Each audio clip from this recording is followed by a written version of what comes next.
মানে the banking system is totally short, এবং এটাতে কড়া কোনো পদক্ষেপ সরকার না নিলে এরকমই থাকবে, এবং অর্থনীতি অগ্রগতি আপনি আশা করাটা আপনাদের ভুল।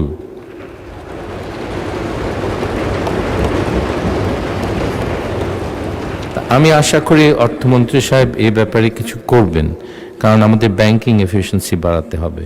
Finally fiscal issues, deficit level আমাদের খুব বেশি না, 3-4%, কিন্তু একটা মিথ্যা পরিসংখ্যানের উপরে এটা ভিত্তি করে এই ডেফিসিট লেভেল তৈরি করা হয়েছে।